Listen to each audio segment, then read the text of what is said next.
We are the Church of the Good Shepherd, CGS Philippines, and you are welcome.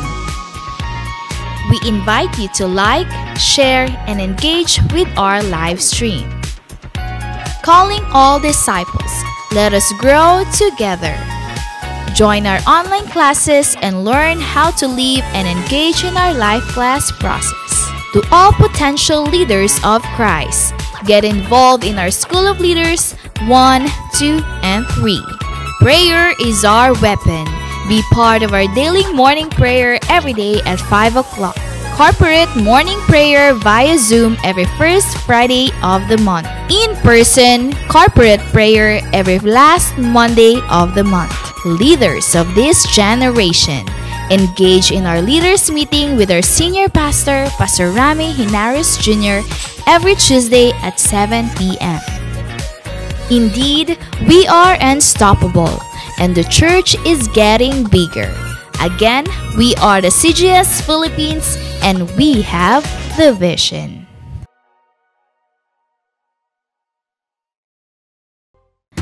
The Church of the Good Shepherd, CGS Philippines, is a vision-driven church committed to manifest and apply the G12 core values. I am a true disciple, Christ-likeness and multiplying ministry. Caught by the vision. Understand, live, and transmit the vision. Committed to sell life. Evangelism, leadership development, and multiplication. Passionate spiritually. Devotional life, prayer and fasting, and holiness. Submission to authority. Love, honor, and respect my leaders. Commitment to time. Manage and invest my time for the kingdom. Lifelong relationship. Accountability and responsibility. I love equipping and training. Training is my happy hour. I am a leader of 12 disciples. I am born to multiply. Accomplishing church goal setting. I support, help, and fulfill the goals. I want to see my church grow. Pray, work, and invest. The importance of young people. I will prepare the next generation.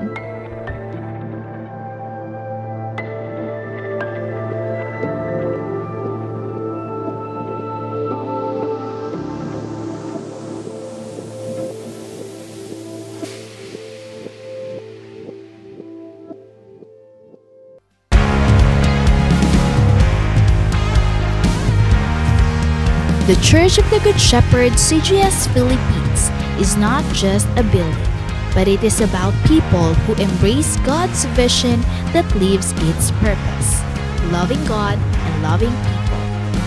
Previous years might be tough years due to the pandemic, but because of God's faithfulness to His church, the vision became even clearer and the calling of His disciples became louder. Through our online platforms, unexplainable breakthroughs become possible, and the church grows bigger and greater. With the help of God's vision manifested to His disciples and leaders, winning people became unstoppable, not just here in the Philippines, but also all around the world. Disciples, leaders, and pastors in different churches became one in spirit to continue to rise up and expand the territory of God's kingdom. As we celebrate and worship the Lord, more than 1,000 disciples woke up early at 6 in the morning for our online simbahay. And to further develop them, more people were involved in the process of discipleship. First in life class, where they learned how to live a life according to the will of God. After life class, to continue the works of God's vision, disciples were trained and equipped through the School of Leaders 1, 2, and 3. Truly, God is faithful and He will not let the church stay ordinary.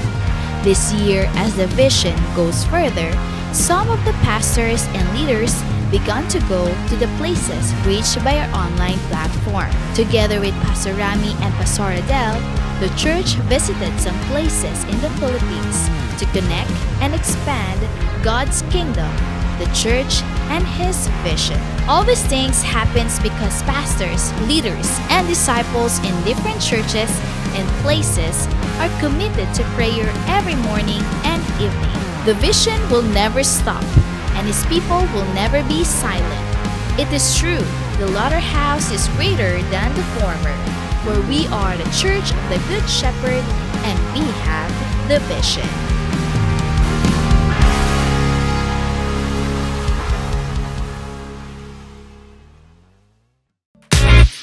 We are the Church of the Good Shepherd, CGS Philippines, and you are welcome. We invite you to like, share, and engage with our live stream. Calling all disciples, let us grow together. Join our online classes and learn how to live and engage in our life class process. To all potential leaders of Christ, get involved in our School of Leaders 1, 2, and 3. Prayer is our weapon. Be part of our daily morning prayer every day at 5 o'clock. Corporate morning prayer via Zoom every first Friday of the month. In-person corporate prayer every last Monday of the month. Leaders of this generation, engage in our leaders meeting with our senior pastor, Pastor Rami Hinares Jr., every Tuesday at 7 p.m. Indeed, we are unstoppable, and the church is getting bigger. Again, we are the CGS Philippines, and we have the vision.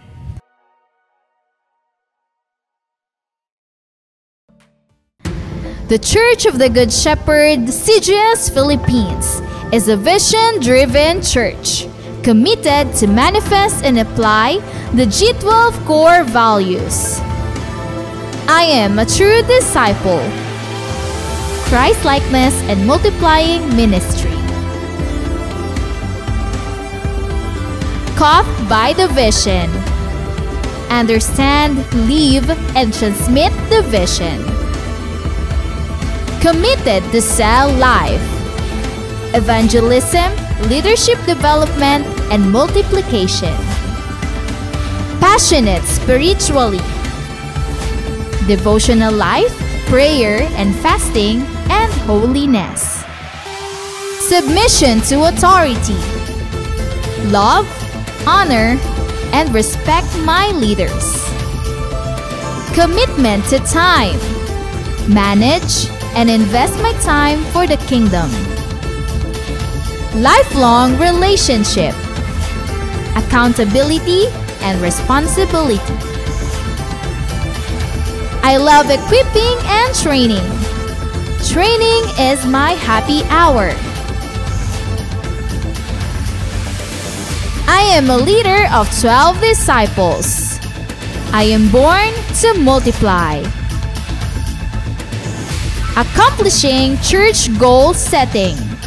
I support, help, and fulfill the goals. I want to see my church grow. Pray, work, and invest. The importance of young people. I will prepare the next generation.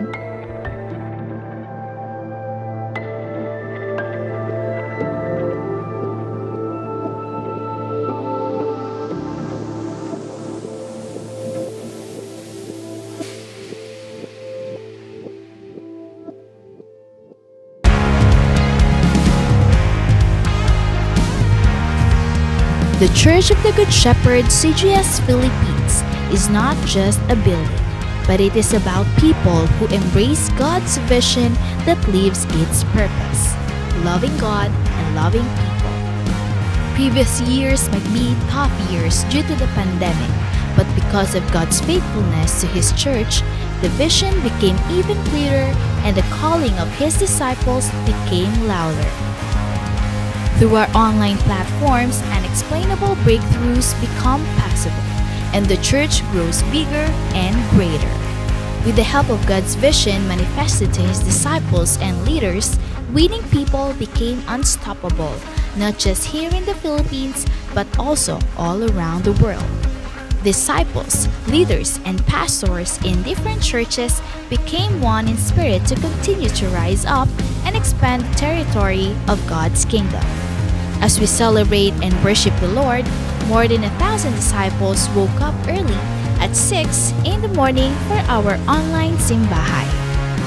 And to further develop them, more people were involved in the process of discipleship. First in life class, where they learned how to live a life according to the will of God. After life class, to continue the works of God's vision, disciples were trained and equipped through the School of Leaders 1, 2, and 3. Truly, God is faithful and He will not let the church stay ordinary. This year, as the vision goes further, some of the pastors and leaders began to go to the places reached by our online platform. Together with Pastor Rami and Pastor Adele, the church visited some places in the Philippines to connect and expand God's kingdom, the church, and His vision. All these things happens because pastors, leaders, and disciples in different churches and places are committed to prayer every morning and evening. The vision will never stop, and His people will never be silent. It is true, the latter house is greater than the former, where we are the church of the Good Shepherd, and we have the vision.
Magandang umaga po muli sa ating lahat at good morning po sa inyong lahat.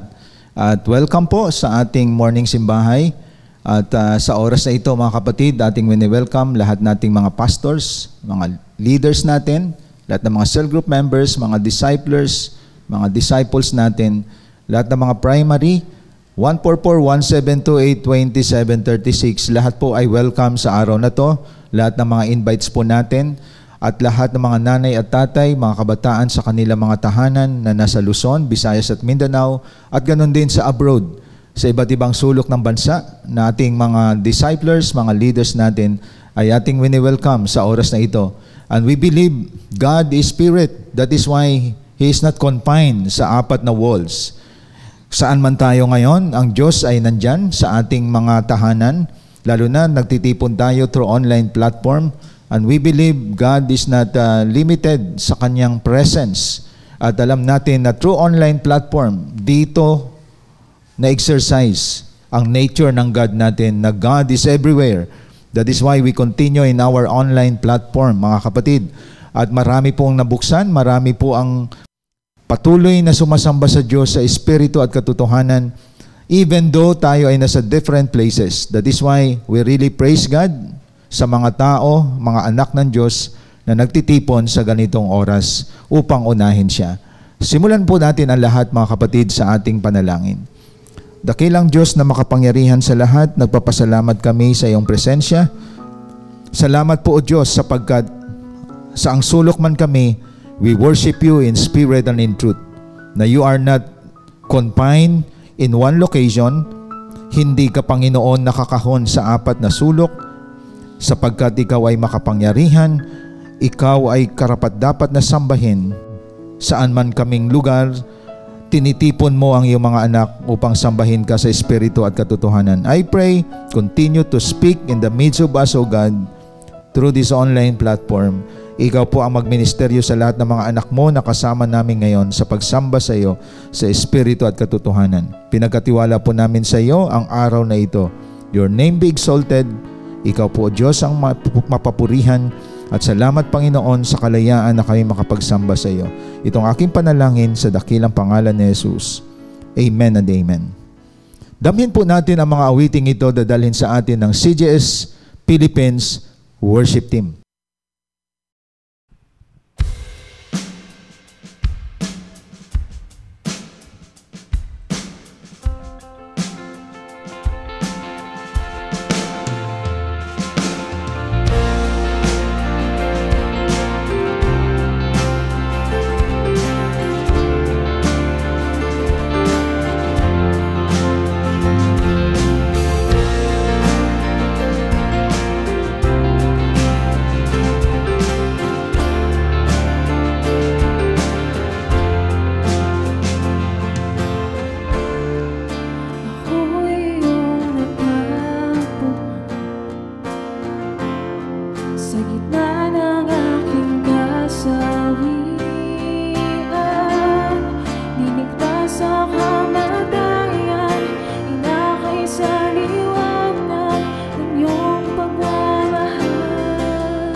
dakila mong pag-ibig umaawi. Ang buhay ko'y tanging sa'yo,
sa buhay na iyong inialay sa pagtubos sa buhay na lubos sa krus na ang dulot ay kalayaan ko sa pagtubos sa buhay na lubos sa krus na ang dulot ay kalayaan ko.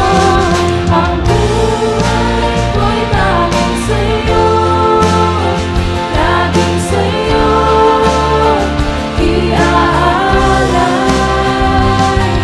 Ang puso ko'y laging sa'yo, laging sa'yo, Panginoon. Ang buhay ko'y laging sa'yo, laging sa'yo iaalay. Ang puso ko'y laging sa'yo, laging sa'yo,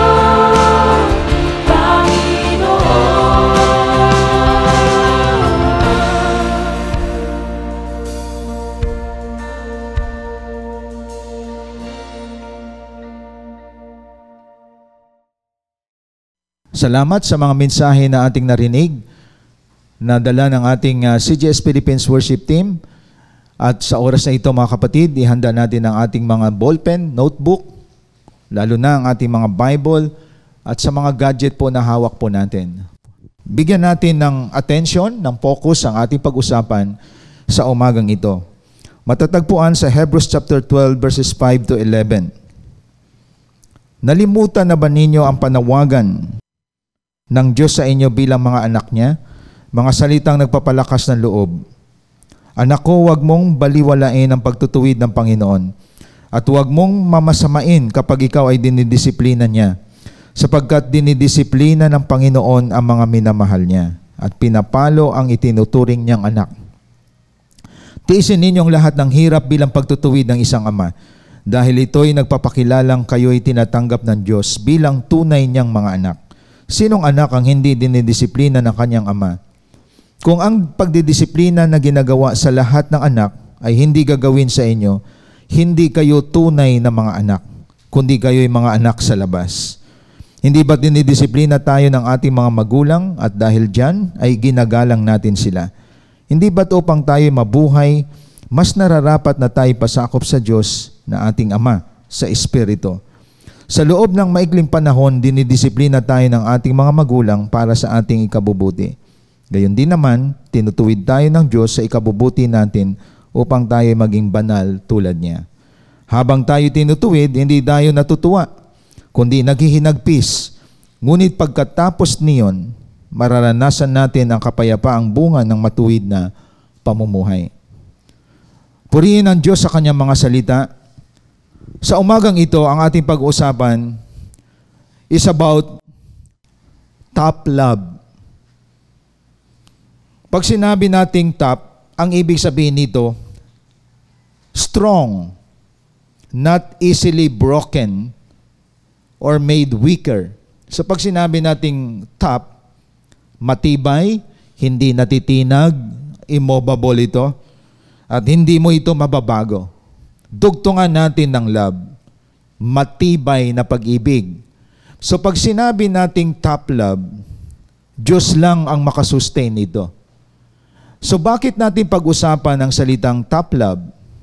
O mensahe natin sa umaga ito is about top love. Kasi ganito yan mga kapatid. Marami mali ang pananaw nila patungkol sa Diyos. Na kahit gumawa sila ng kasalanan, sasabihin nila, naintindihan naman ako ng Panginoon. Ganun talaga, mahina akong tao. Pero siya naman nandyan. Naunawaan naman ako ng Diyos. Kaya parang lumalabas na ang Diyos natin, inaabuso natin siya. So the purpose of this message is this. Hindi natin dapat inaabuso, hindi natin dapat kinukonsente ang anumang nakikita nating hindi tama at hindi natin inaabuso ang Diyos natin. Kasi pwedeng mali ang iyong pananaw at walang nangyayari sa buhay po natin. Kasi mali ang pananaw natin patungkol sa pag-ibig. Ang ating pag-usapan ngayon is about the top love of God. Kasi dito sa binasa natin sa Hebrews 12:5-11, mapapansin po natin ano ang karakter ng isang pagmamahal na may na top. Anong karakter ng pag-ibig na masasabi nating solido, strong, hindi natitinag. So para maintindihan natin ang top love, ganito. May anak ka. Gusto ng anak mo yung isang bagay, nagwawala, umiiyak, nag-scream. Kikita po natin may mga ganyang bata. Pero because you are top, hindi siya masusunod. Ikaw ang masusunod. That's top love, mga kapatid. May mga pangyayari na minsan kailangan mong magpumalo, papaluin mo ang isang anak mo para maituwid siya. That's top love. Kaya pansinin ninyo, mga anak na hindi nakaranas ng palo ng magulang, mamalayan mo habang lumalaki sila, magulang nang ang sumusunod sa anak. Kasi yun ang tinatawag na soft love. Malambot ang pag-ibig ng magulang. So maraming mga anak na abusado. Bakit? Parang strong si tatay pag nagdisiplina. Pag si tatay ay umalis, kinakampihan naman yung anak. Parang si nanay strong kunyari. Pero magtataka ka, lumaki ang anak, sakit siya sa ulo. Kasi top ang father, ang nanay soft. Kaya mapapansin mo, pinaglaruan lang ng mga anak ang mga magulang nila. May anak na sinungaling, may anak na suwail, at mapapansin natin, lumalaki yung mga anak, niluloko yung magulang nila. Bakit? Hindi nagkakaisa sometimes ang parents sa pagdidisiplina ng anak. Now dito, mapapansin din po natin, sa arena ng Christianity, marami pumapasok sa church, marami naglilingkod sa Panginoon, pero patuloy na gumagawa ng labag sa salita ng Diyos. Kasi iniisip nila, nagpapatawad naman ang Panginoon, naunawaan naman ako ng Diyos. So, mapapansin po natin, that's wrong perception about God.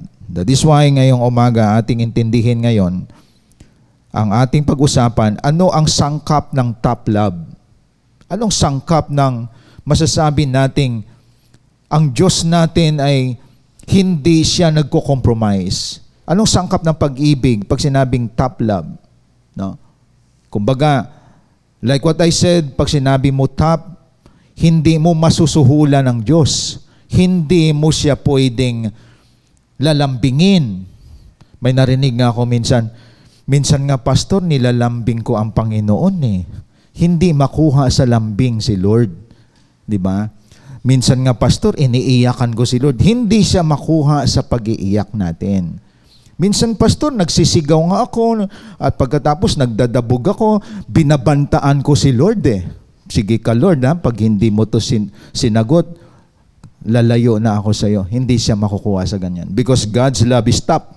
Now, ano yung top love ng Diyos, mga kapatid? What's the ingredients? What's the ingredients of God's top love? Number 1, top love, chastise. Tandaan natin to. Top love, chastise. Makikita po ninyo yan sa English version. Pero Tagalog ang binabasa ko para maintindihan natin. The word chastise means kaparusahan. Pag sinabi chastisement, pinaparusahan. Okay? So ibig sabihin, ang Diyos natin, nagpaparusa siya. Kapag bumabangga ang buhay mo sa kanyang divine being as God. Because God is holy, hindi naman po pwedeng kasama ni Lord nagpapatuloy sa paggawa ng kasalanan. That is why He chastise. Nagpaparusa ang Panginoon. Tandaan po natin yon, mga kapatid. That is in Hebrews chapter 12 verse 6. Sabi dito, sapagkat dinidisiplina ng Panginoon ang mga minamahal niya at pinapalo ang itinuturing niyang anak. Kaya tayo nakakaranas ng mga palo. Yung sinasabi ng iba na pagsubok, may pinagdaanan, kung ikaw ay anak ng Diyos, hindi pagsubok yan. Pinapalo ka ng Panginoon. Laliman pa natin, Pinaparusahan ka ng Diyos. Kasi anak ka niya. At habang nasa proseso tayo ng pagpalo, hindi siya madali. Diba? Kapag binasa natin dito kanina, habang patuloy tayong tinutuwid bilang mga anak, masakit. Pero ang maganda dito, anak ka eh. Kaya ka pinapalo. Sa Pilipinas, may mga tradisyon at kultura tayo na still until now, may mga magulang na namamalo ng anak. And that is biblical. That is biblical, mga kapatid. Talaga ang pagpalo ay biblical yan. Ang lahat na nakaranas ng pagpalo, naging mabuti ang buhay. Yung hindi nakaranas ng pagpalo, tandaan natin, maging sakit sa ulo mo yan. Mapapansin natin, like what I said, ang pagpalo ba biblical? Proverbs 13:24. Tingnan po natin. Kawikaan 13 verse 24. Ano sabi sa Kawikaan 13 verse 24? Ang sabi po dito, mapagmahal na magulang, anak ay dinidisiplina. Anak na di napapalo, hindi mahal ng magulang. So if you don't chastise your child, you don't really love your child. Kami, nakaranas kami sa aming magulang. Isahan lang yan. Sabihin lang ng tatay namin, dapa. Dapa kami. Dalawa kami yung panganay kong kapatid. Pag sinabing dapa, sinturon na ang kasunod nun, mga kapatid. Ang nanay naman namin, naririnig namin dati, huwag mo lang tamaan sa mga delikadong lugar, parte ng katawan. Diba? So minsan ang parents natin, mga nanay natin, napaka-soap nila. Pero alam niyo, doon ko nakita, doon kami naayos, mga kapatid. So ngayon, bilang mga anak, may tuturing mo na mahal ka ng parents mo kapag nakaranas ka ng chastisement. At bilang mga anak ng Diyos, may nakikita kayo sa area ng life natin, bakit naranasan mo yan? Sapagkat may tinuturo si Lord sa atin. Hanggat hindi ka namumulat dyan, hindi ka makakaalis dyan. Ngayon, kapag ikaw ay isang open-minded person, may mali akong ginawa, dapat kong ayusin. Like for example, in the area of finances. Ang iba, 1 year lang nakarecover na sa finances. Ikaw, 20 years ka na kay Lord. Bakit? Hirap na hirap ka pagdating sa finances. Sometimes kasi, ganito yung income mo, gumagastos ka ng higit sa kinikita mo. At pagkatapos, nangungutang tayo na hindi natin nababayaran. Mga kapatid, tandaan natin kung ang dami ng pinangutangan natin hindi nabayaran, hindi tayo makaahon sa ating finances. Dapat i-recover natin yan. Nakita nyo? At kapag kumikita ka ng malaki, hindi mo binabalikan yung pinagkautangan mo. And that is, masasabi natin na hindi ka makakaalis dyan hanggat hindi mo na-recover ang tama. No? Nakakumikita ka ng malaki, hindi mo binabalik yung ikapo mo para kay Lord. Nalimutan mo na siya. So sometimes, nagtataka ka, malaki naman sweldo mo. Kumikita ka naman ng malaki. Pero ba't palubog tayo sa finances? Hindi yan plano ng Diyos. Ibig sabihin, may pagpalo siya pagdating sa finances. Kasi, pag meron tayo, you don't know what to prioritize. Maluho tayo sometimes, gumagastos tayo ng hindi naman need natin. Kaya habang pataas ng pataas yung kinikita mo, pataas naman ng pataas ang quality lifestyle mo. Kumbaga, yung quality of living mo, matindi na din. Kaya kapos ka pa din. At sometimes, talagang ang iba magtataka ka, veterano na tong Kristiyano, pero bakit palubog pa rin? Marami hindi sumusunod pagdating sa area ng finances. Ang kita mo, ito lang, gumagastos ka ng mahigit pa. So makikita natin, pagkatapos nangungutang tayo, hindi naman natin nababayaran. Naghihimutok yung mga taong mababait sa iyo. Na kung saan nakikiusap tayo dati, pagbalik naman, inaaway mo na kapag lumapit sa iyo. Ni hindi kayo nagbibigay ng tinatawag paabiso. So mapapansin natin, mga kapatid, Listen to this. That's part of God's chastisement. Area lang yan ng finances. Even in relationship. Kung baga makikita mo sa relationship, hindi ka nagpapatawad. Sa relationship, mataas pa rin ang pride mo. Hindi ka nagpapailalim, hindi ka nagpapasakop sa authority. Na as if walang pwedeng mag-correct sa'yo. That is why we suffer sometimes in relationship. That is why ang iba ina-isolate na sarili nila, lumalayo na sila. Halos sila na lang ang mundo sa sarili nila. And that is, hindi mo alam, that is part of your own reasoning, wrong reasoning. Kaya masasabi natin na may chastisement din pagdating sa area ng ganyan, ng relationship. Kumbaga, nagdi-detach kayo ng sarili nyo sa maraming tao. At mapapansin natin, that is not pleasing to God. And that is why suffering is there. Kaya tandaan natin, yung John 3:16, nakita natin yung love ni God. Pero sa likod ng love ni God doon, for God so loved the world, ang nag-suffer dyan si Jesus Christ. Alam niyo ba sa likod ng John 3:16 is what? Ang likod ng love ng John 3:16 is suffering of the Lord Jesus Christ. Agony of the Lord Jesus Christ. Mga kapatid, madaling sabihin ng love, pero ang bunga ng love na yon sa John 3:16, pagdurusa ni Kristo, paghihirap ni Kristo, pananaghoy ni Kristo, at higit sa lahat, kamatayan ni Kristo dahil sa kasalanan mo at kasalanan ko at kasalanan ng buong mundo. Nang binigay ng Diyos ang pag-ibig niya, that's top love, may magsasuffer, may mamamatay. At walang iba kundi si Jesus Christ. Kita niyo yan mga kapatid? That is why top love chastise.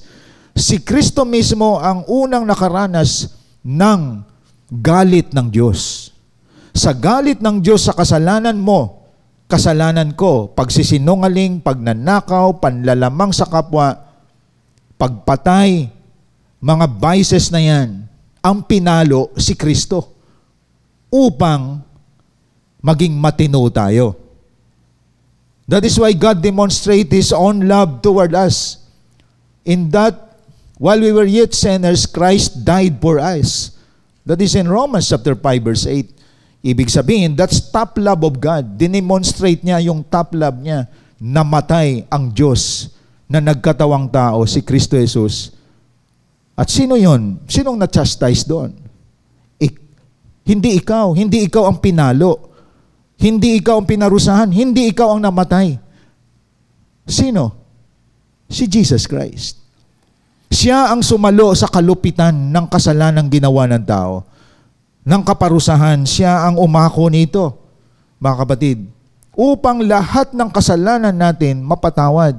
That is why, if you have the Lord Jesus Christ, at sa ngayon na ayos na buhay mo, you exercise top love to your disciples, to your group of people, na hindi maabuso ng mga tao na inalagaan natin ang pag-ibig ng Diyos. Biro mo ang top love ng Panginoon, nagpaparusa yan.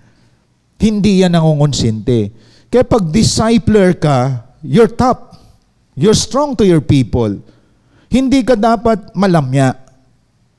Hindi ka dapat malambot sa mga tao mo na kahit nakita mo na kalukuhan ang ginagawa, nakita mo na harap-harapan, niluloko ka bilang isang leader. At minsan may mga leader din na ganyan. So tandaan natin, may balik sa atin yan, mga kapatid. So nakita natin, mali yung pananaw natin na sometimes sinasabi natin, tao lang ako, marupok ako, naintindihan naman ako ng Diyos kahit magnakaw ako, magsinungaling ako. No? Diyos naman siya, alam naman niya, gipit ako eh. Hindi ganon si Lord. Bawat kasalanan may kaparusahan. Bawat pagkakamali, may palo ang Diyos sa atin. Unless you repent. Unless you humble yourself before God, i-restore tayo ng Panginoon, mga kapatid. Pero tandaan natin, mapapansin mo, 1 taon naman, wala naman ako naranasan. Pero hindi mo alam, detached ka na sa Lord. At nasa mundo ka na. Kaya tandaan natin, The top love of God, chastise. Mga kapatid, bakit hindi basta-basta ang pag-ibig ng Diyos? May presyo ang salvation, kamatayan ni Jesus Christ. May presyo, may halaga ang eternal life. Hindi yan mumurahin, hindi yan cheap. Kaya hindi dapat nagiging batibot ang ating paglilingkod kay Lord. Yung nagkaroon ka ng salvation, mahal yan. Dugo ni Kristo katumbas niyan. Yung pagbabago ng buhay mo, pinarusahan dyan si Kristo. So kung binabatibot mong paglilingkod kay Lord, marami yan sa mga churches. Sila na ang nasusunod, hindi na ang Diyos. Na as if they are spiritual, but they are worldly people. Kaya pansinin natin, di ba doon sa binabasa natin ngayon, sa ating devotion, sa aklat na binabasa natin, sa Book of Numbers, nasa Numbers pa tayo, anong tawag ng Diyos sa mga mareklamo? Anong tawag niya sa mga taong maraming dahilan? Ang tawag niya, evil congregation. Nangamatay sila. Galit si Lord. At anong nangyari kay Miriam na kanyang binabakbite ang leader niya na si Moses? Tinubuan siya ng kitong. And until now, tandaan natin, may chastisement si Lord yan. Nagrereklamo ka, marami kang demand, marami kang mga complaint sa pagsiserve mo kay Lord. May chastisement si Lord yan. May parusa siya, may palo siya. Kaya yung mga taong mareklamo, makikita mo, iba klase ng buhay nila. Pero yung mga sumusunod lang sa Lord, hindi nagko-complain, hindi nagrereklamo, kikita mo yung kapangyarihan ng Espiritu Santo sa buhay po nila. Kasi tama naman ang pagsunod nila. Kaya tandaan natin, sa likod ng love, may parusa, may pagdurusa, at sino sumalo niyan? Si Jesus Christ. Lahat ng galit ng Diyos pinataw kay Jesus Christ. That is why sa ating ngayon, hindi ka nagiging better person, hindi ka nagiging victorious person without Jesus Christ in your life. Kaya sa ngayon, naging solid ang paglilingkod mo kay Lord. Hindi mo ginagawang school bukol ang pagsiserve kay Lord. Mahal itong binago ka ni Lord. Expensive ang transformation. Expensive ang eternal life. Expensive ang forgiveness. Si Kristo ang naging dahilan. Kung ano ka na ngayon, naging mabuting tao ka, it's because of the Lord Jesus Christ in your life. That is why ako'y natutuwa kapag may makita akong disciple o leader, inaayos niya ang paglilingkod niya kay Lord. Hindi siya 70 or 60%. Hindi siya 50% sa Word, 50% kay God. Talagang every day of his life, binabalyo niya ang devotion, ang prayer, ang cell group. Biro mo, magsi-cell group ka na lang, 5 minuto na lang, sasabihin mo, hindi ka makakalid ng tao. So binabatibot mo ang gawain ni Lord. 5 minuto na lang, hindi ka naglilid ng tao. So mangangapa sila, hinahanap ang leader namin, wala. Nagpaalam. So makikita po natin mga kapatid, kaya ang buhay din natin, magulo. Kahit leader ka, magulo pa rin. Bakit? Kasi sa likod nun, may reklamo ka. Sa likod nun, marami kang mga argument. Kaya pansinin natin, ang top love ng God, nagpo-protect sa mga taong masunurin. Mga taong may disiplina, mga taong pure. Kaya nga, the love of God is top para hindi mapasukan ng mga tao na abusado. Mga tao na kung saan akala nila makuha nila sa lambing ang Panginoon. Hindi. Accurate ang God. Kapag sumunod ka, may pagpapala.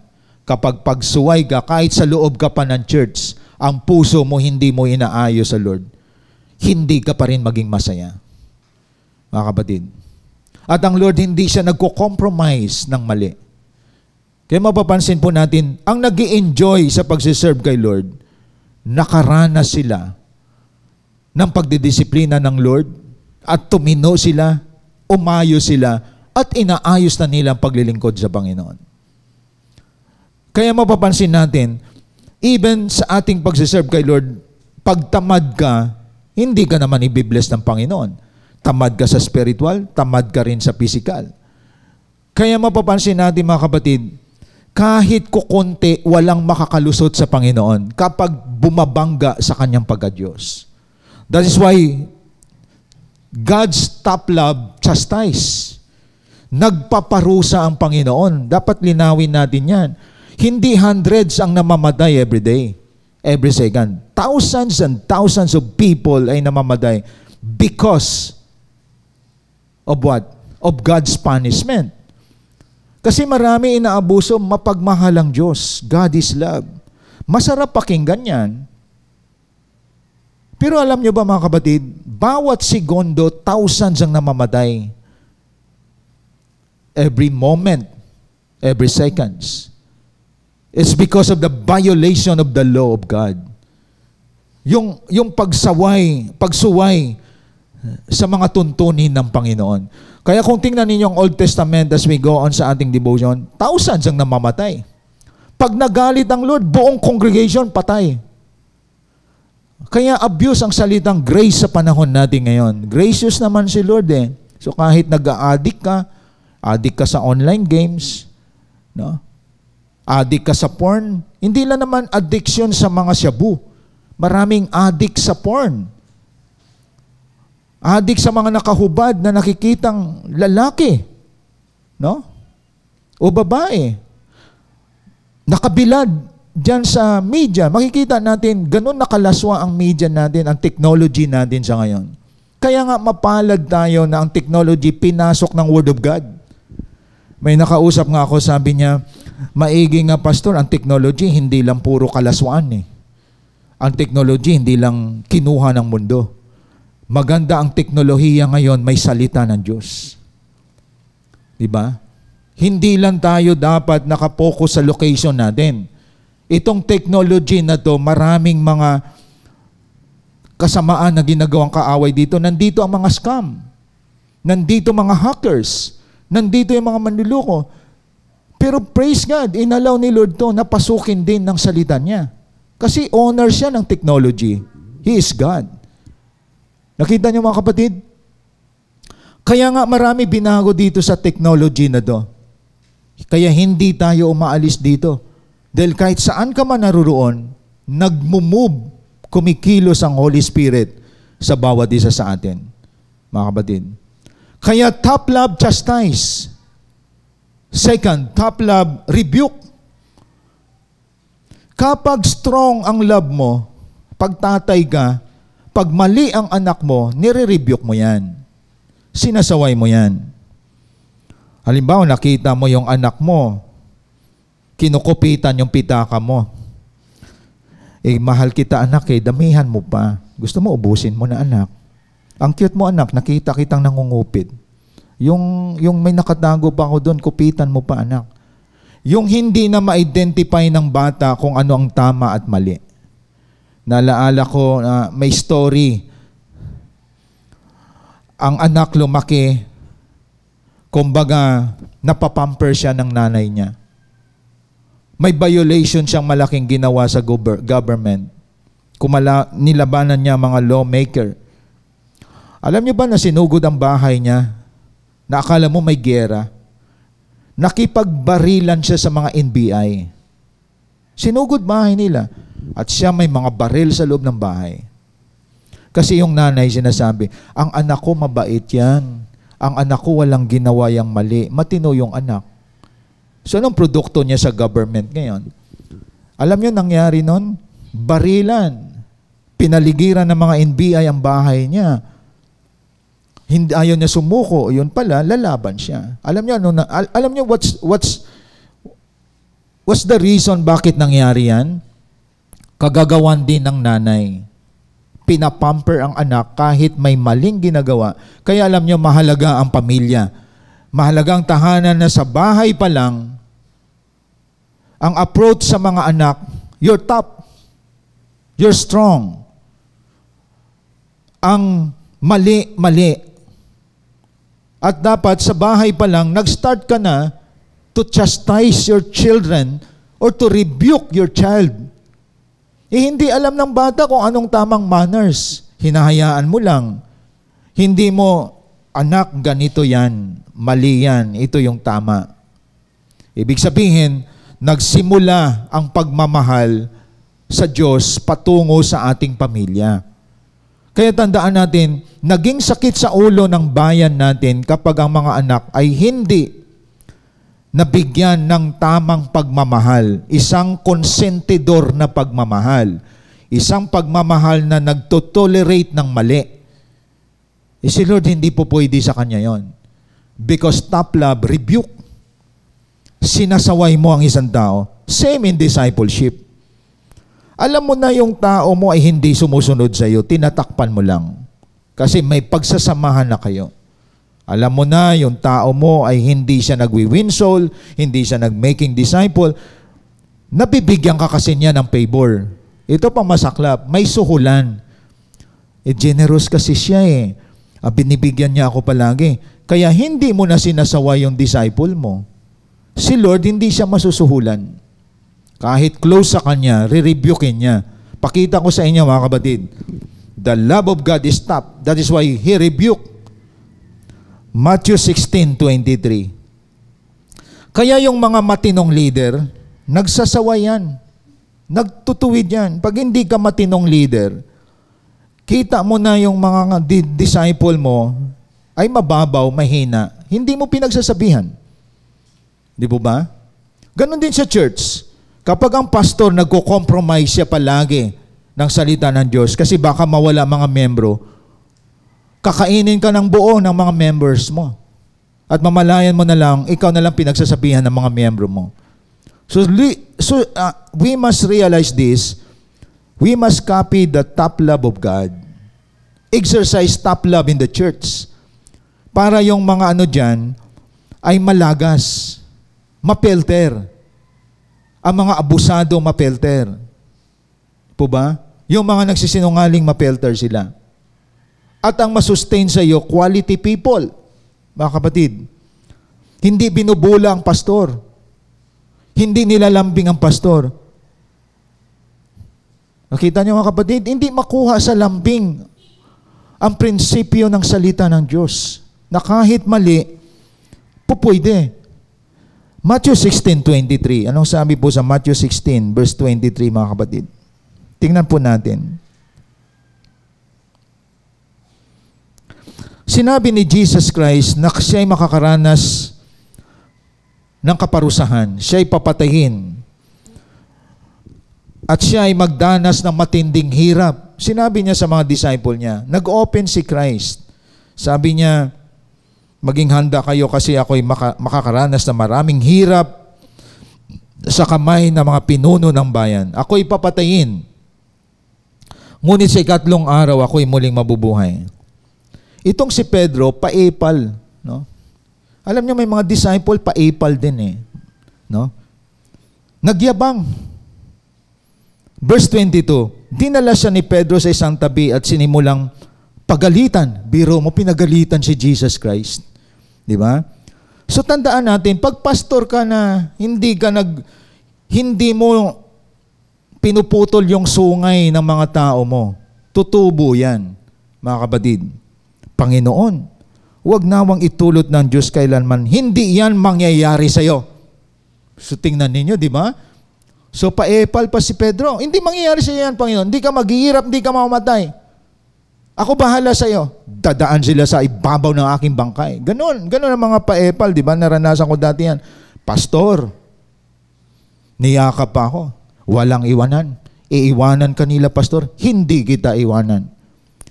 Nung binaba ang discipleship sa church, siya ang unang nagkritik at siya rin ang unang umalis. Ayon. Mabuti na lang, I know, nung pinasok ang discipleship na ito, I prepare myself. Wala akong ini-expect sa sinuman.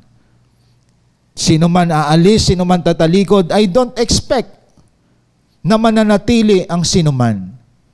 Kasi ako, I just give instruction, equip people because the flock of God belongs to God, not myself.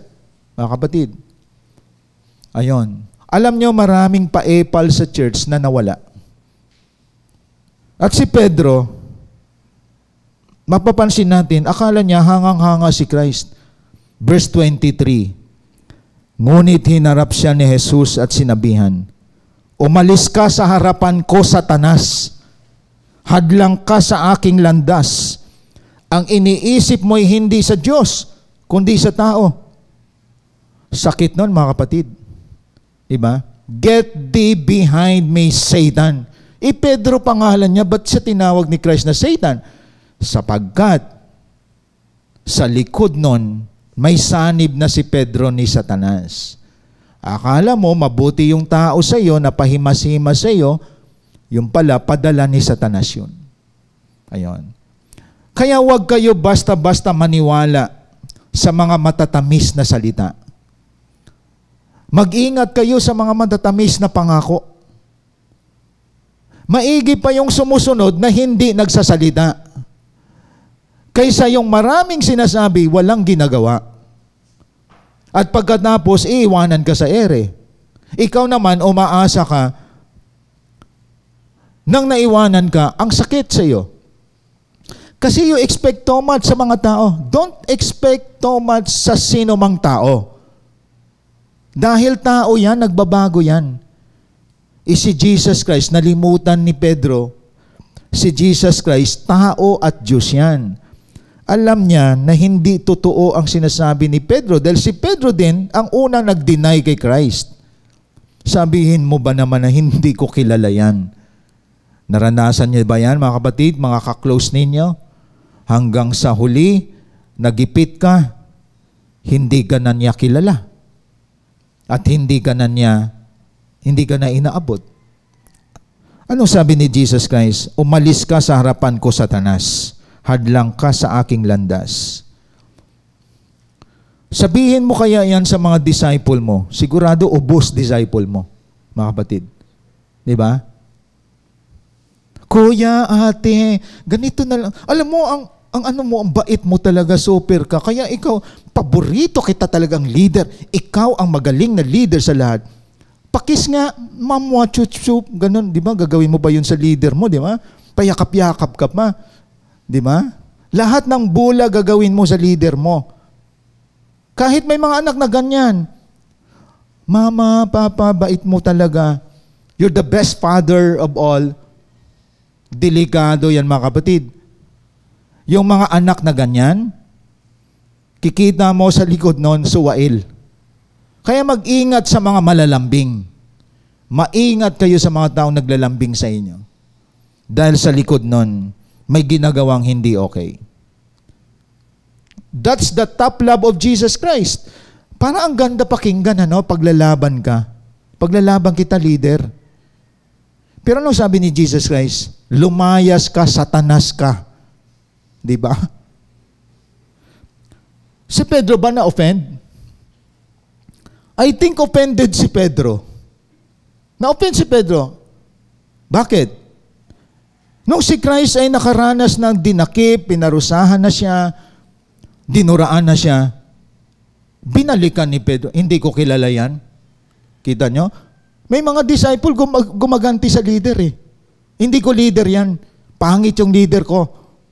Dati gustong-gusto mo yung leader mo, bait ng leader ko. Bait, mahusay yan.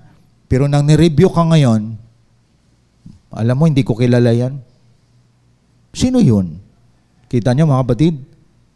Kaya yung hindi tunay na anak ng Diyos, kapag sa rebuke lang, naglalayas na yan. Di ba? Pero tandaan natin, medyo sumama loob ni Pedro, pero bumalik siya. Kasi anak siya eh. Anak siya. Kaya listen to this. Pag totoong anak ka ng Diyos, kahit sawayin ka, pagalitan ka, i-correct ka, lalo kang yumayakap sa katuwiran ng salita ng Panginoon. Marami dito sa church natin, nakakarinig sila ng sinasabi ko. Nagko-correct ako. Simula ng discipleship. Ang mga nananatili, ang ganda na ng buhay nila. Kahit kayo, maka-observe kayo. Kung ikaw yung leader na may top love, makikita mo may kalidad ang mga tao mo. Pero kung ikaw yung leader na nagtotolerate ng mga mali, kita mo, mahihina mga disciple mo. Mga kapatid. Kaya listen to this. We need to exercise tough love in our discipleship. Because if you exercise tough love, wag kang sumamang loob kapag nag-alisan yan. Bakit? Yan ang mga taong abusado. Mga taong gusto kinukonsente sila sa mali nila. Ayaw nila ng koreksyon. Karamihan pagdating sa discipleship, tandaan natin to, lahat tayo dumadaan sa koreksyon. Even myself. Nagsisimula ako sa ministry, although I'm pastor, may nagko-correct sa akin, may nagsasaway sa akin. Nung estudyante ako, may nagko-correct. Kasi yun ang pacing ng buhay. Dadaanan mong correction to make you a better person. Hanggang maging mabuting tao ka, ikaw na magko-correct ngayon. Kaya correction is a blessing. Rebuke is a blessing. Yung hindi gusto ng mga rebuke, ayaw ng correction, maraming toxic yan sa buhay. Ano yan? Problema yan sa bahay. Pabigat yan sa bahay.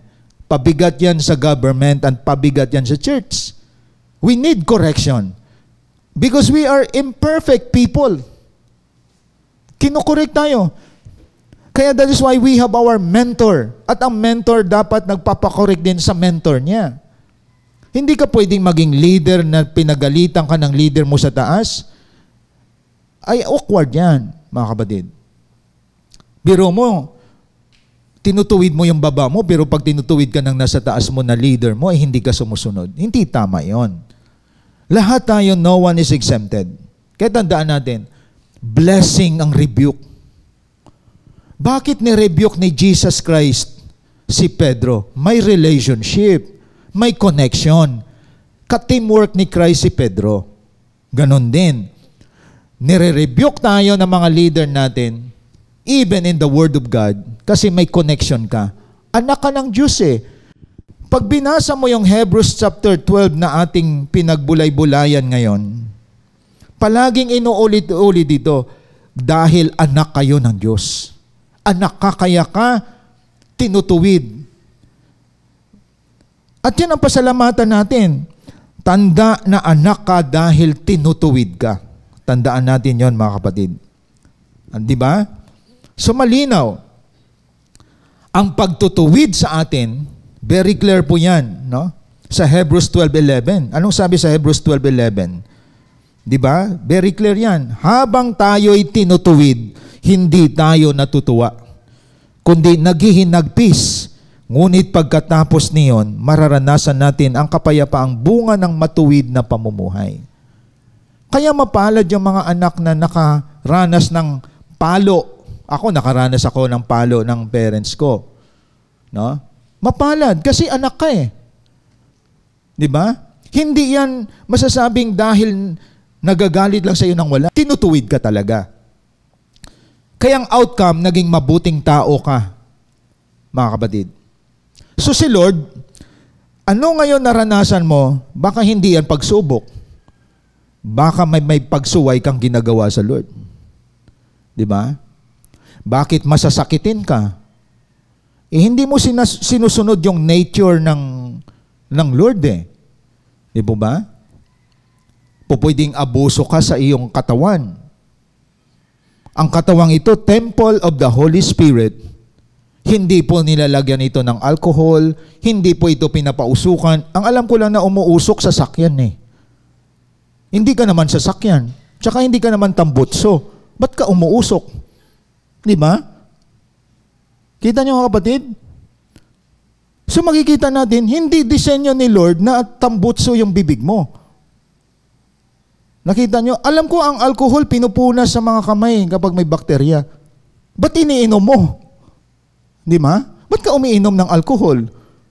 So mangyayari, templo ng Lord to, mali ang paraan mo. So maralaman mo, hindi ka nagpapatuwid. Kaya ang mga lalaki, pakunti ng pakunti eh. Marami na mamatay. Ang alcohol, pinupunas sa kamay para mamatay ang bakterya. Sa iyo, iniinom mo. Kita niyo mga kapatid? So, violation yan of God's law. Gumagawa tayo ng hindi nararapat. Kapag sinasaway ka, lumalaban ka pa. Ganon din sa discipleship sometimes. Kaya mapapansin ninyo, ang natira sa iyo, may kalidad na mga disciple. Sila ang nagpapakorek. Ang hindi nagpapakorek at nagpaparebuke, stage ng life yan eh. Walang exempted. Yung feeling entitled, walang magkokorek sa kanya, siya lang magkokorek. Walang kinabukasan yan. Walang kinabukasan yan, kapatid. Pero if you are humble person, part ka ng family, sinasaway ka kasi pasaway ka, you allow someone to rebuke you, to correct you, then you accept and you say, sorry, gawin ko na po yung tama. Mga kapatid, sasabihin ko sa iyo, magsashine buhay mo. Aasenso buhay mo kasama pamilya mo. Kaya nga, mahalaga na tayo dapat masaktan din. At kapag nasaktan tayo, i-cater mo yan for your good. That's the love of God. All things work together for good. It's because of the love of God in us. So, how you accept rebuke, mapapabuti ka. Pero if you accept rebuke, maging rebelde ka, dyan tayo nasisira, mga kapatid. Kasi sometimes gusto natin, alam nyo, nakita ko ngayon, mga abusadong Kristiyano, gusto nila palagi, pinupuri sila sa church. Diba? Gusto nila palagi may compliment sa church.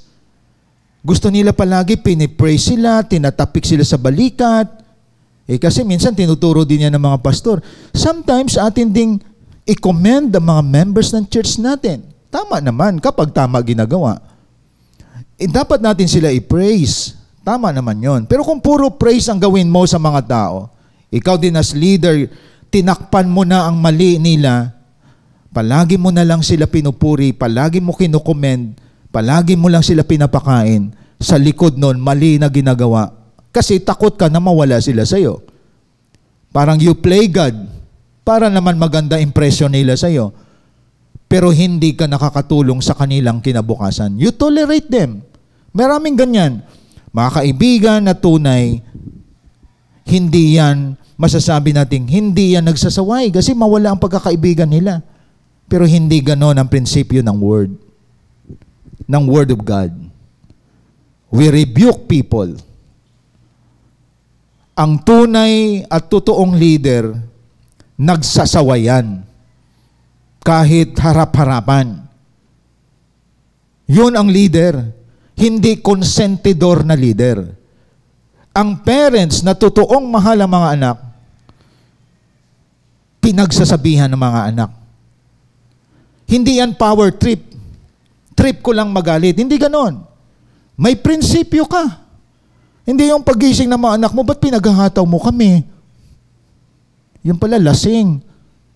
Trip ko lang kayo paghatawin eh. Mali yon. May naranasan niyo ba yon? Wala akong ginawa, ba't hinataw ako? Pati pusa, natutulog, sinipa. Kita mo yan, pusa, walang ginawa. Kaya pusa, hinabol, pati daga. Kita niyo mga kapatid, anger issue yan. Pero hindi yan tama. May kwentong ganon, di ba? Inaway siya ng boss niya. Pag-uwi niya ng bahay, ang nangyari, inaway niya asawa niya. Hindi siya makaganti sa asawa niya. Sinipa yung pusa. Kawawa naman yung pusa. Nagalit ang pusa, hinanap yung daga. Kita niyo mga kapatid, nagtatransfer ang anger. Kaya ito'y lesson sa atin. If you have the top love from God, you have objective why you rebuke. Gusto ko itong mapaayos eh. Iba kasi pag na-rebuke at kinukorek, akala nila power trip. Ako'y pinagdiskitahan. Ayun, pinag-initan ako. Yan ang mga sinasabi ng mga matigas ang ulo eh. Pero alam nyo, mas maganda kung ikaw palagi ang pinagdiskitahan. Apple of the eye ka. Gusto ka ng leader. Gusto kang maayos. Iba kasi ang mindset mali. Hindi nagpapaayos. Yun ang nangyayari sa atin. Kaya bagsak ang buhay natin. Ang sarap kaya na may nagre-rebuke. Pero pag wala nagre-rebuke sa iyo, nagsawa na yan. Pinabayaan ka na. Tandaan nyo yan, mga kapatid. That is why top love, rebuke. Top love, discipline. Tandaan natin yun. That's number 3. In Hebrews chapter 12, verses 6 to 8, anong sabi po diyan? Anong sabi po dito? Sapagkat dinidisiplina ng Panginoon ang mga minamahal niya at pinapalo ang itinuturing niyang anak. Alam niyo ba, the word disciple came from the word discipline? You are not member of the church, but you are a disciple of the church. At ang nananatili sa church, hindi miyembro ng church. Kasi pag miyembro, ako nag-donate niya ng electric fan. Ang disciple, ano ang pwede kong ibahagi sa church? Hindi kung ano ang nakuha ko sa church. Kaya we need disciples sa ating mga churches. Dahil ang mga disciple, disiplinado yan. Mga kapatid, very clear sa verse 6. Pinapalo ang itinuturing niyang anak. Verse 7, tiisin ninyo ang lahat ng hirap bilang pagtutuwid ng isang ama. Dahil ito'y nagpapakilalang kayo'y tinatanggap ng Diyos bilang tunay niyang mga anak. Sinong anak ang hindi dinidisiplina ng kanyang ama? Kung ang pagdidisiplina na ginagawa sa lahat ng anak ay hindi gagawin sa inyo, hindi kayo tunay na mga anak, kundi kayo'y mga anak sa labas. See? Ang sarap pala, ang tingin kasi natin ng disiplina, ang iba dito, nagle-left the group. Lumalayo, dumidistansya. Pero alam niyo mga taong walang disiplina, hindi marunong magtiklop ng kumot. Hindi marunong maghugas ng plato. Kapatid, hindi marunong maglinis ng bahay. At hindi marunong magluto. Walang disiplina eh. Hindi nagpapaturo sa parents. Ganon din sa church. Hindi marunong mag-devotion. Hindi marunong mag-pray. Pero miyembro ng church. Hindi nagwi-win soul. Pero sinasabi niya nasa church siya. Baka sa kanya lang. Kasi ang totoong disciple o bahagi ng Diyos, anak ka ng Diyos, solido ka sa devotion. Solido ka sa prayer. Solido ka sa winning souls. Solido ka sa pag-obey sa parents mo. Because you experience top love. Your spiritual parents. Kita niyo mga kapatid, kaya ang mga solid sa pagsunod kay God, nakatanggap ng solid love. Strict love ang naranasan niya sa leader niya. Kaya tingnan ninyo, pag leader ka na malamya, pag leader ka na nagtotolerate ng mga tao mo, mahihina ang napupudus mo ng mga disciple. Mabuhay, mga weak. Pag pagsubok lang yan, sisihin na agad si Lord. Pag dumating yung sakit, sisihin gawain. Yan ang mga tao na naging abusado at hindi tunay na lalaman ang pagkilos ng Diyos sa buhay nila. They don't acknowledge the top love of God. Ang ina-acknowledge kasi nila, pag sinabing love of God, ang tingin ng iba, pabor palagi ng Diyos sa buhay mo kahit magnanakaw ka. Papaburan ka ng Lord. Kahit nagsinungaling ka, papaburan ka ng Lord. Sinasalaula mo gawain, may favor pa rin si Lord sa iyo. Minsan nandyan, minsan wala. Yung choosy ka sa gawain ni Lord, selective ka, pero ayaw mo nang naranasan mo medyo difficulty sa pagsiserve kay Lord. Ayaw mo mag-win soul. At ang iba minsan, selective din sa simbahay. Hanggang message ni pastor, wala na sa closing prayer. Ayun. Yun ang mga masasabi nating, weak. Makikita mo ang ilan dito, alas 5:30 pala, nakaantabay na. Closing prayer na, andyan pa rin. Tinatapos talaga. Yan ang mga nakaranas ng disciplined life. Na ang leader nila is a top leader with a top love. Mga kapatid. Kaya hindi madali ang disiplina, pero kapag ikaw ay nakaranas nito, the confirmation is this: you are the child of God. You belong to the sons of God. Belong ka sa mga anak ng Diyos. Kaya tandaan natin, kapag may naranasan ka sa buhay mo, wag namang tatalon ka kaagad sa pagsubok ito. Pinagdaanan ko ito. Dapat, ang isipin mo, may dinidisiplina si Lord sa akin. May tinuturo siya sa akin. Anak ako ng Diyos eh. Pwede may sinuway ako sa salita ng Panginoon. Nilabag ko ang salita niya. Bakit nangyari sa akin ito? May nakita ko, hindi ko alam kung content ito, ano?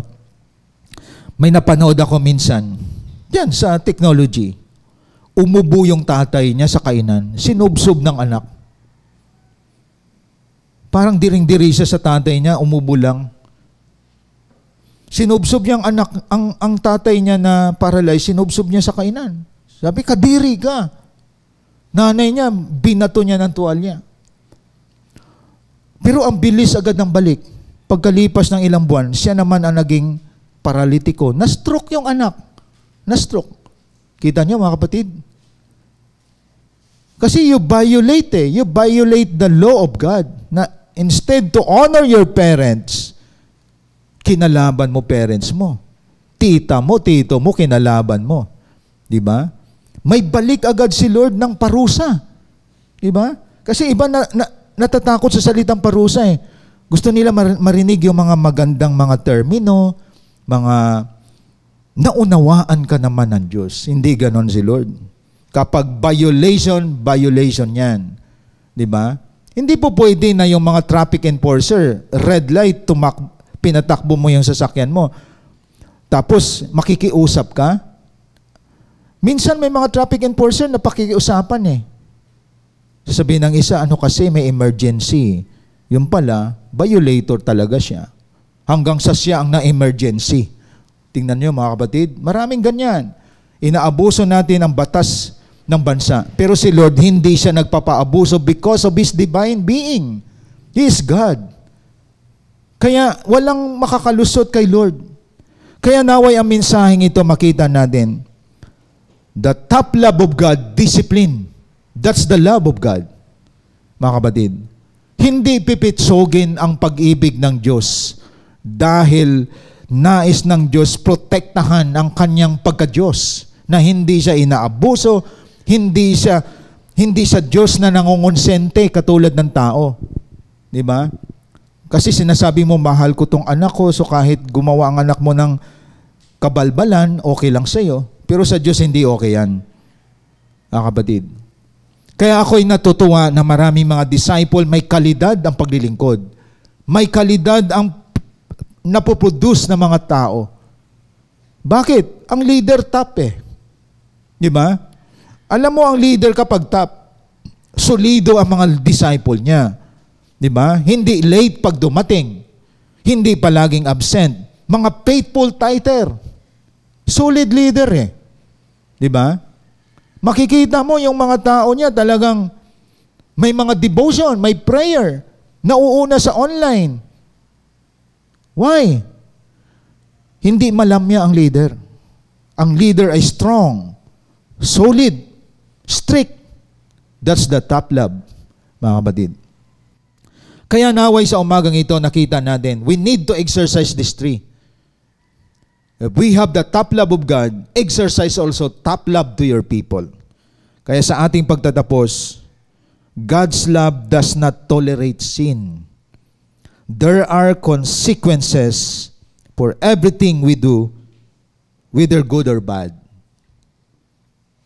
Chastisement happens to those who violate His nature because we are His children.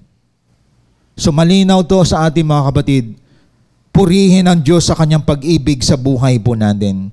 Damhin natin ngayon ang mga mensahe ng awiting ito dadalhin sa atin ng CGS Philippines Worship Team.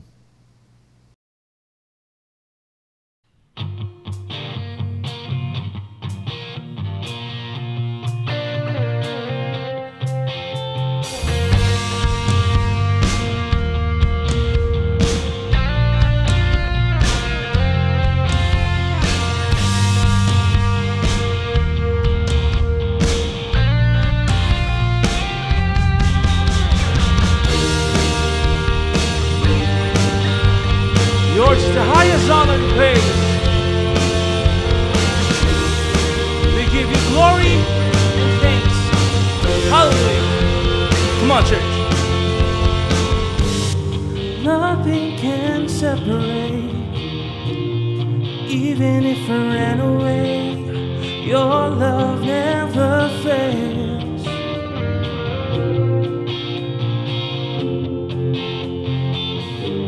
I know I still make mistakes, but you have your mercies for me every day. 'Cause your love never fails. All together. You stay the same to the ages. Your love never changes. There may be pain in the night, but joy comes in the morning. And when the oceans rage, I don't have to be afraid, because I know that you love me. Your love never fails.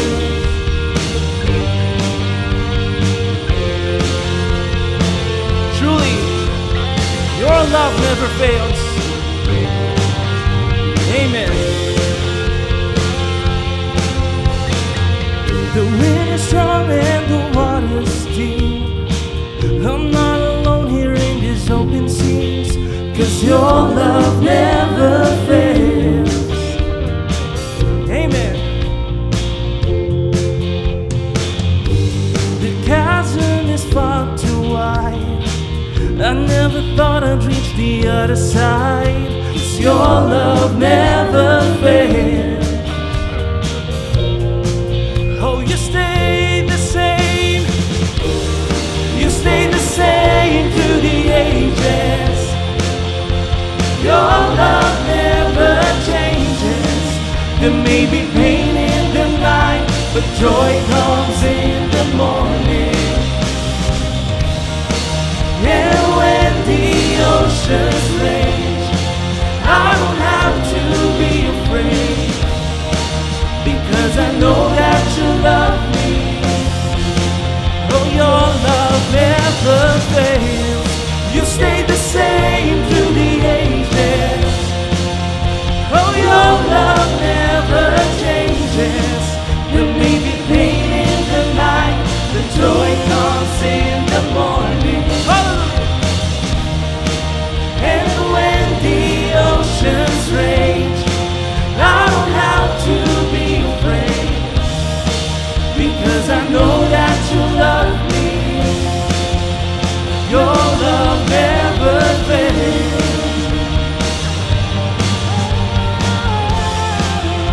Oh, your love never fails. Let's declare today, come on. You make all things work together for my good. You make all things work together for my good. Yes, you are. You make all things work together for my good. Full of faith. 'Cause you make all things work together for my good. Hallelujah. Once again. You make all things work together for my good. You make all things work together for my good. For the last time we sing, you make all things work together for my good. Oh, you make all things work together for my good. Oh, you stay the same through the ages. Your love never changes. There may be pain in the night, but joy comes in the morning. And when the oceans rage, I don't have to be afraid, because I know that you love me. Oh, you stay the same. You stay the same through the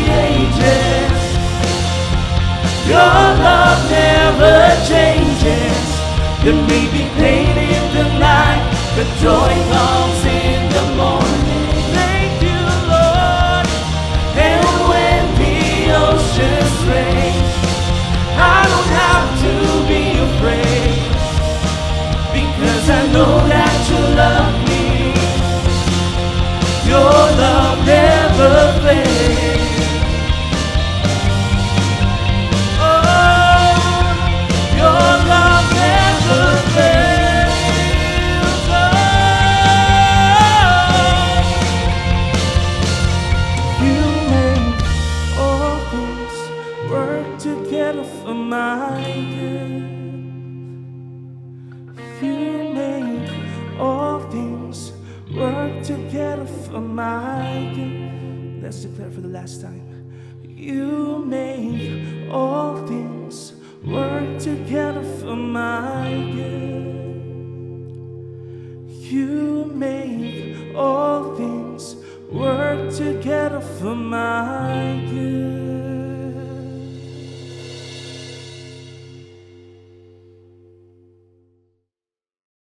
Let us pray.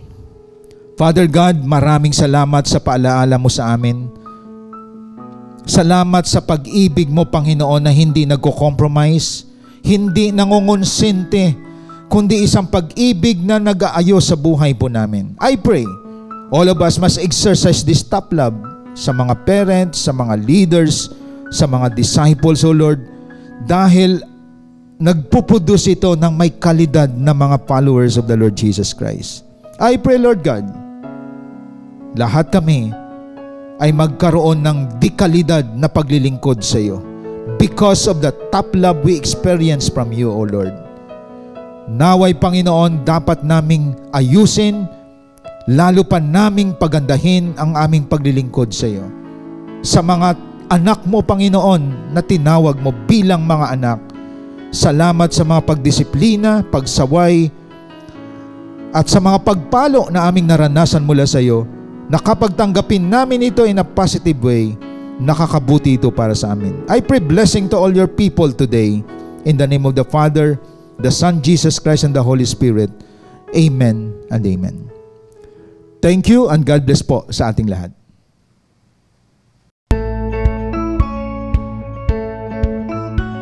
Hope you've been blessed by the message of God today as we continue to extend our calling in loving God and loving people even in online, and keep you more updated to our journey in God's vision. Connect to us wherever you are. Like our Facebook page, follow us on our Instagram account,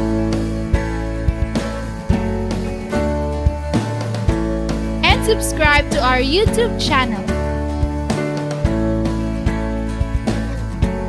Be a blessing and always be updated. Are you blessed? Now it's time for you to become a blessing online by sending stars to support our local church and take part in our LOT project.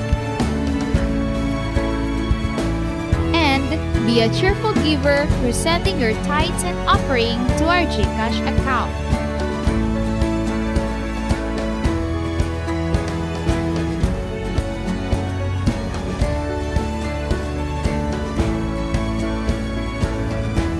See you on our next online worship. Thank you and God bless.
must go.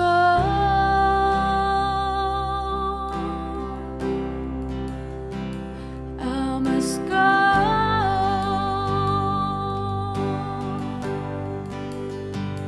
I must go.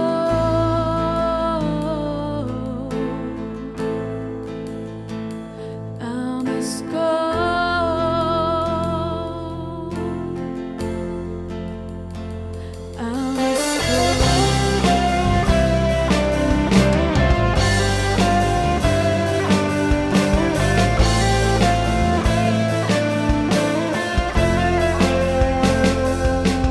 Now this is a mission to reach out all the nation. So it's end up a hibernation, yeah. And now that we're awakened, the shepherd is given to carry your name, oh Lord. He opened my door. If I'm leaving all my comfort zone, He showed me where I should go to reach out all those souls. And now we must go.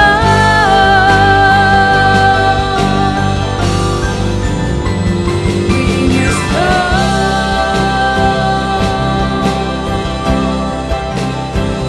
We must go.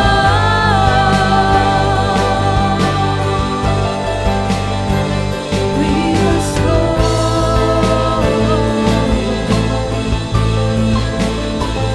We must go.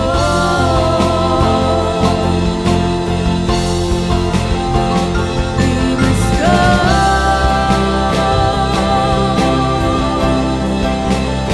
We must go.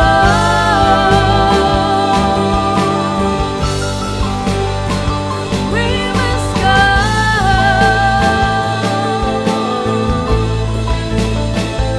We must go.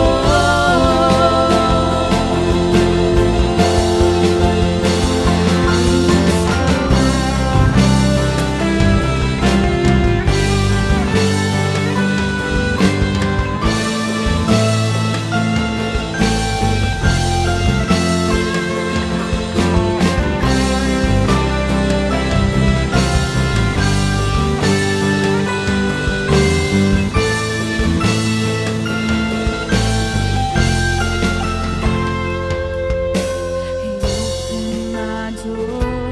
If I'm leaving all my comfort zone, He showed me where I should go to